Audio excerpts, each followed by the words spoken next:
ओम प्रणाम भगवान। आज की बोध कथा का शीर्षक है भीतर का निरीक्षण।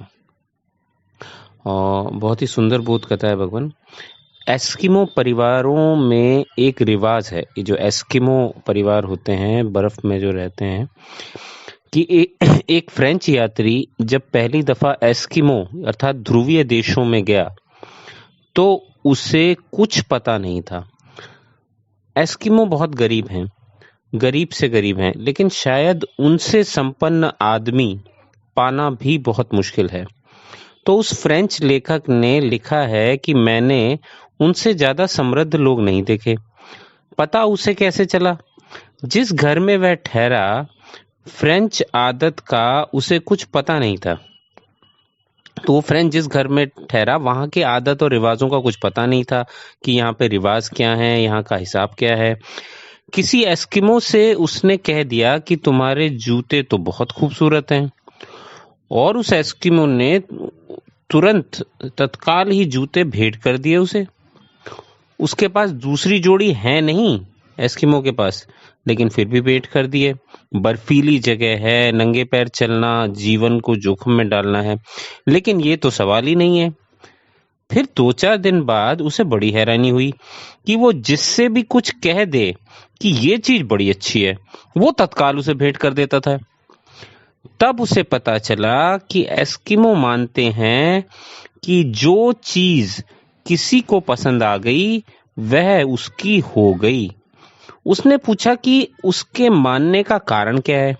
तो जिस वृद्ध से उसने पूछा, उस वृद्ध ने कहा इसके 2 कारण हैं। एक तो चीजें किसी की नहीं है, चीजें बस हैं। पहला कारण है चीजें किसी की नहीं है, चीजें बस हैं। और दूसरा इसके मानने का कारण है कि जिसके पास हैं उसके लिए तो अब व्यर्थ हो गई हैं, जिसके पास नहीं है वह सम्मोहित हो रहा है। अगर उसे ना मिले तो उसका सम्मोहन लंबा हो जाएगा। उसे तत्काल दे देनी जरूरी है ताकि उसका सम्मोहन टूट जाए।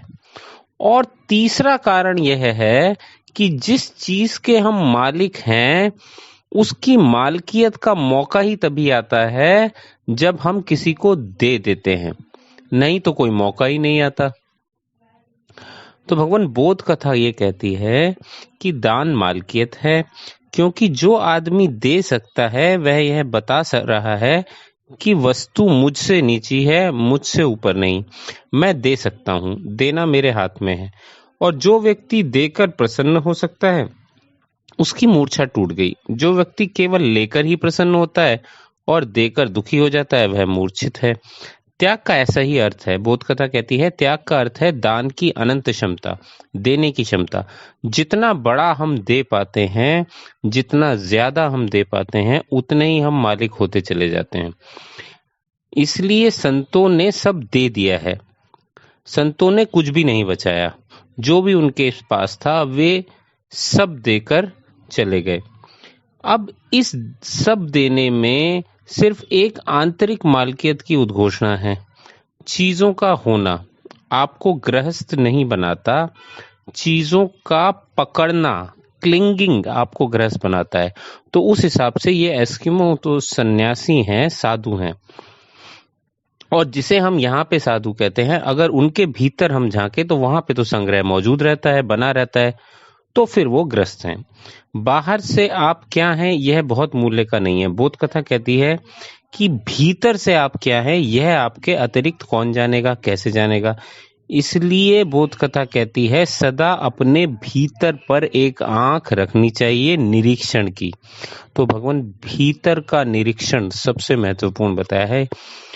यही इस बोध कथा का शीर्षक भी है, भीतर पर एक आंख रखनी चाहिए निरीक्षण की, कि मैं भीतर क्या हूँ। चीज को पकड़ता हूँ, चीज मूल्यवान है बहुत, चीज ना होगी तो मैं मर जाऊंगा, मिट जाऊंगा। जो चीजों का एक जोड़ हूँ तो मैं ग्रस्त हूँ। फिर भागकर जंगल में जाने से भी कुछ नहीं होगा। फिर इस ग्रस्त होने की भीतरी व्यवस्था को तोड़ना होगा। तो ये साधु होना, सन्यासी होना एक आंतरिक क्रांति है। बोध कथा कहती है यह अगर भीतर घटित हो जाए तो फिर बाहर वस्तुएं हों या ना हो वो गौण है। तो आज इतना ही भगवान। बहुत बहुत धन्यवाद।